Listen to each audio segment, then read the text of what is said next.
বিশেষ সুবিধা সম্বলিত আল্ট্রা লো টেম্পারেচার রেফ্রিজারেটরে -70°C তাপমাত্রায় যে সকল ভ্যাকসিন সংরক্ষণের কথা সেগুলো কিভাবে সংরক্ষণ হচ্ছে তা খতিয়ে দেখতে মাইটিভির নিয়ম অনিয়মের ক্যামেরা রাজধানীর শাহবাগের ঔষধ মার্কেটে।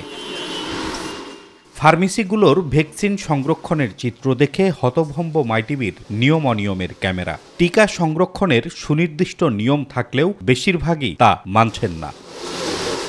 লালবাগ এলাকায় র্যাব 10-এর ভ্রাম্যমাণ আদালতের একটি অভিযান।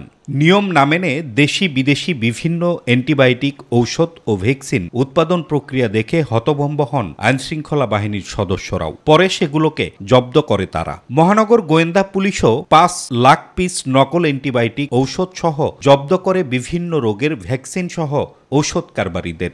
কত কোটি টাকার ওষুধ তারা কোথায় বিক্রি করেছেন এবং তাদের সাথে কোনো রাঘব বল আছে কিনা সবকিছু তদন্ত করে তাদের বিরুদ্ধে কঠোর অ্যাকশন আমরা গ্রহণ করব। অসাধু কারবারিদের তৈরি করা নকল এই সকল ঔষধ ও ভ্যাকসিন ছড়িয়ে পড়ছে দেশের প্রত্যন্ত অঞ্চলে। যদিও বিশেষজ্ঞ চিকিৎসকরা বলছেন মানহীন এ সকল ঔষধ মানবদেহের জন্য মৃত্যুর কারণ হতে পারে। ভ্যাকসিন যদি মেয়াদ উত্তীর্ণ হয়, কিডনি, লিভার, হার্ট, ব্রেন এগুলো সব অর্গান যখন ফেল করে তখন সেটাকে আমরা বলি মাল্টি অর্গান ফেলিওর। সেরকম রোগ হতে পারে পেশেন্টের, এই কারণে আইসিইউ প্রয়োজন হতে পারে, এমনকি মৃত্যুও ঝুঁকি থাকতে পারে। তাহলে কি নবজাতককেও দেয়া হচ্ছে এ সকল টিকা? বাচ্চাটার বয়স কত? আর বাচ্চার বয়স 4.5 বছর। ভ্যাকসিন দেওয়া হয়েছে? হ্যাঁ, দেওয়া হয়েছে, এলাকা থেকে দেওয়া হয়েছে। কি টিকা দিয়েছে? এমনি যে সুই ওইগুলা একটু ভুল খাওয়ায় তো বাচ্চা যে কোনো মতে দুর্ঘটনা বা অ্যাক্সিডেন্ট হতে পারে একটা।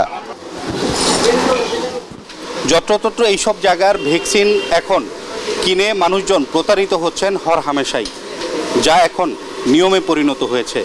দর্শক, মাইটিভিতে সপ্তাহে প্রতি শনিবার নিয়ম অনিয়ম নিয়ে আপনাদের সাথে থাকব আমি হাসান জাকির।